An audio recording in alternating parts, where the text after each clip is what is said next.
বিএনপির নেতারা আন্দোলনের সময় ছাত্রদের কি পরিমাণ প্রায়োরিটি দিয়েছিল।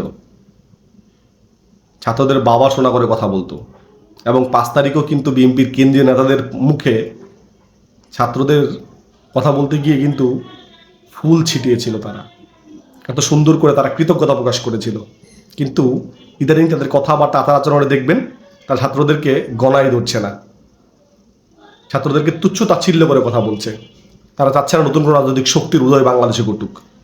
এই ঘটনাগুলো দেখে একটা বিষয় আসলে বলতে ইচ্ছা করে, সেটা হচ্ছে খাবার শেষ হওয়ার পরে প্লেটটাকে বিশ্রী দেখা যায়, নোংরা দেখা যায়, বাট তার মানে এই না যে ওই প্লেটটা অপ্রয়োজনীয় বা পরের বেলা খাবারে আপনার লাগবে না।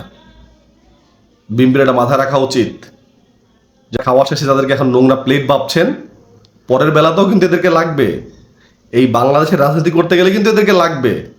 সো তখন এই প্লেটে খেতে পারবেন কি না সেটা বুঝে শুনে কথা বলেন।